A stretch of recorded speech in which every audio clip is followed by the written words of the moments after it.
Good morning students.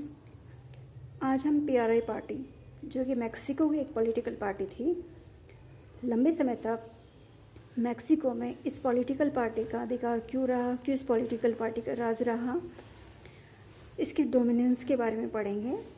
तो आपको map में मैं दिखा देती हूँ कि मैक्सिको कहाँ पर है। ये आप देख पा रहे हैं Canada, United states of America और मैक्सिको। मैक्सिको लंबे समय तक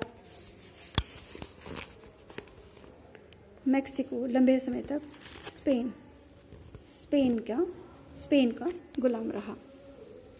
मैक्सिको लंबे समय तक स्पेन का गुलाम रहा। जो स्पेन आप कंट्री नज़र आ रही है, यहाँ पर स्पेनिश लैंग्वेज बोली जाती है आज भी। तो मैक्सिको लंबे समय तक स्पेन का गुलाम रहा और स्पेन की कॉलोनी से इसे मुक्त कराने में पीआरआई पार्टी का बहुत अहम रोल रहा, बहुत इम्पोर्टेंट रोल रहा। आज़ादी के बाद इस कंट्री में लंबे समय तक पीआरआई पार्टी का राज रहा, जिस तरह से इंडिया में लंबे समय तक कांग्रेस का डोमिनेंस रहा। अब हम डिफरेंस पढ़ेंगे कि इंडिया में लंबे समय तक जो कांग्रेस का डोमिनेंस रहा वो, और मैक्सिको में लंबे समय तक पीआरआई पार्टी का डोमिनेंस रहा, इनमें क्या सिमिलैरिटीज़ है और क्या डिफरेंस है। सिमिलैरिटीज़ तो यही है कि जब ये फ्रीडम स्ट्रगल कर रहा था तब उस स्ट्रगल को लीड कर रही थी पीआरआई पार्टी, और जब इंडिया फ्रीडम स्ट्रगल में था तब इस कंट्री को फ्रीडम स्ट्रगल में लीड कर रही थी कांग्रेस पार्टी। तो दोनों ही कंट्री यहाँ की कांग्रेस पार्टी और मैक्सिको की पीआरआई पार्टी, दोनों को ही फ्रीडम स्ट्रगल में जो इन्होंने वर्क किया, जो इन्होंने काम किया, उसका क्रेडिट मिला। क्रेडिट स्टार्टिंग में इन दोनों पॉलिटिकल पार्टी की जीत यही थी, पर इंडिया में कांग्रेस पार्टी लंबे समय तक रही लोकतंत्र, डेमोक्रेटिक सिस्टम को अपनाकर, और इस कंट्री में लंबे समय तक पीआरआई पार्टी का राज रहा, डेमोक्रेटिक सिस्टम को पूरी तरह अपने हाथ में लेकर।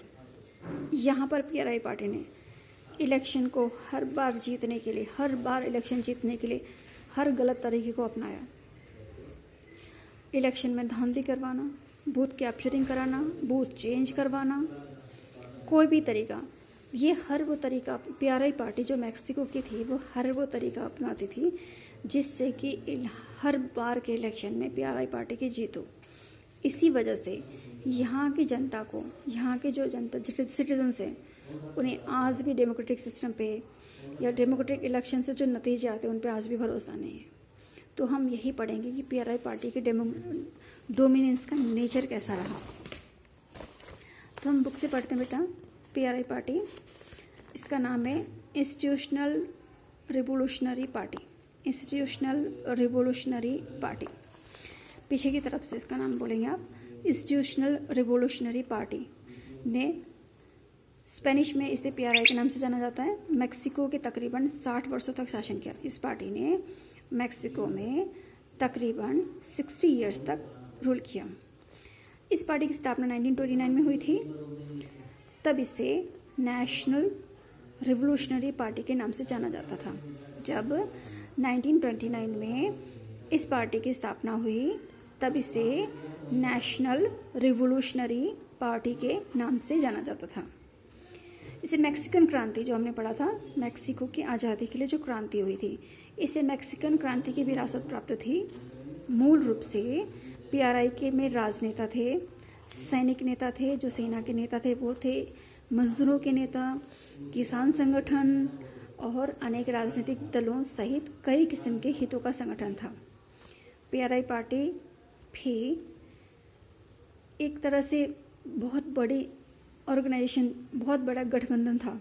गठबंधन का मतलब ये ऐसी एक पार्टी थी जिसमें राजनेता भी हैं, सैनिक नेता भी हैं, सेना के नेता भी हैं, मजदूरों के नेता भी इसी के अंदर हैं, फार्मर्स, किसानों के संगठनों के नेता भी इसी में हैं। उसके अलावा अनेक राजनीतिक दल और कई जो हित समूह मतलब जो ग्रुप्स होते हैं कंट्री में, जो अलग अलग सेक्शंस के जो ग्रुप होते हैं, अलग अलग ग्रुप जो होते हैं, उनके भी लीडर्स इसमें थे। समय व्यतीत होने के साथ साथ पीआरआई के संस्थापक, जो पीआरआई पार्टी के संस्थापक थे, जिन्होंने इस पार्टी की स्थापना करी थी, जिनका नाम था प्लूटार्को इलियास। कौन थे ये? Plutarco Elias Calles. Plutarco Elias Calles PRI party के संस्थापक थे, यानी कि इन्होंने इस पार्टी की स्थापना करी थी। धीरे धीरे समय व्यतीत होने के साथ साथ पीआरआई के संस्थापक प्लूटार्को इलियास कैलस ने इस संगठन पर कब्जा जमा लिया और इसके बाद नियमित रूप से होने वाले चुनावों में प्रत्येक बार पीआरआई ही जीतती रही। धीरे धीरे प्लूटार्को इलियास कैलस ने पीआरआई जो संगठन था इस पर कब्जा किया और हर चुनाव में पीआरआई पार्टी जीतती रही।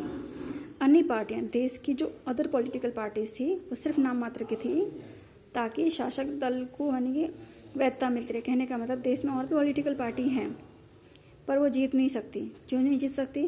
क्योंकि चुनावों में धांधली कर रहे हैं। और पार्टियां इसलिए देश में हैं कि ये कहने के लिए कि चलो हम तो डेमोक्रेटिक वे में इलेक्शन डेमोक्रेटिक तरीके से जीत के आए हैं, अपने आप को मान्यता देने के लिए, अपने आप को मान्यता दिलाने के लिए कि हम कंपटीशन जीत के आए हैं। हम ऐसे ही नहीं सत्ता पे आए, हमने बाकायदा चुनाव में कंपटीशन जीता है, चुनाव जीता है, ये जताने के लिए बाकी पार्टियों को रहने दिया गया। चुनाव के नियम इस प्रकार निश्चित किए गए कि पीआरआई की जीत प्रत्येक बार पक्की हो गई। इलेक्शन के रूल्स ही इस तरह के थे कि पीआरआई पार्टी की हर बार जीत होती ही रहती थी। शासक दल ने प्राय चुनावों में हेरफेर और धांधली की। पीआरआई के शासन को परिपूर्ण तानाशाही कहा जाता है। पीआरआई पार्टी ने चुनाव में जीतने के लिए जितने गलत तरीके थे, सारा हेरफेर धांधली जो भी कर सकती थी, सारे किए। एकदम कंप्लीट डिक्टेटरशिप वाला शासन किया इसने। आखिरकार सन 2000 में जो राष्ट्रपति पद का इलेक्शन हुआ था, उसमें पार्टी हार गई। आखिरकार सन 2000 में हुए राष्ट्रपति पद के चुनाव में इस पार्टी की हार हुई। मैक्सिको अब एक पार्टी के दबदबे वाला देश नहीं रहा। अब जो है मैक्सिको में एक पार्टी का डोमिनेंस खत्म हो चुका है। 60 इयर्स तक वहाँ वन पार्टी डोमिनेंस रहा। खैर, अपने दबदबे के दौर में पीआरआई ने जिस दांवपेच को अपनाया, उसका लोकतंत्र की सेहत पर बहुत बुरा असर पड़ा। अपने 60 इयर्स के शासनकाल में पीआरआई पार्टी ने जीतने के लिए, चुनाव जीतने के लिए जितने दांवपेच लगाए, जितने उसने तरीके हथकंडे अपनाए, उसकी वजह से डेमोक्रेसी पर लोगों का भरोसा ख़त्म हो गया। वहाँ की जनता डेमोक्रेसी में उतना भरोसा नहीं करती जितनी इंडिया की जनता करती है। स्वतंत्र और निष्पक्ष चुनाव की बात पर अब भी नागरिकों का पूरा विश्वास नहीं जम पाया। उन्हें, वहाँ की जनता को आंस भी नहीं लगता कि वहाँ पर जो इलेक्शन होते हैं वो बिल्कुल फ्री हो रहे हैं, चुनाव में कोई करप्शन नहीं हुआ है, कोई गड़बड़ी नहीं हुई है। आज भी वहाँ के नागरिकों को शक है, जो कि भारत में नहीं है। तो हमने देखा कि भारत में भी एक पार्टी का लंबे समय तक प्रभुत्व रहा, पर लोकतंत्र को हाशिए पर रख के नहीं, लोकतांत्रिक तरीके अपनाकर भारत में एक पार्टी की लंबे समय तक शासन रहा। वही पीआरआई पार्टी ने लंबे समय तक तो शासन किया, पर लोकतंत्र को अपने कब्जे में लेकर इस पार्टी ने शासन किया। तो हमने देखा कि दुनिया के अलग अलग देशों में एक पार्टी का प्रभुत्व लंबे समय तक रहा, पर हर जगह लोकतांत्रिक रूप में रहे, ये ज़रूरी नहीं है। तो बेटा, आज के लिए इतना ही। Thank you.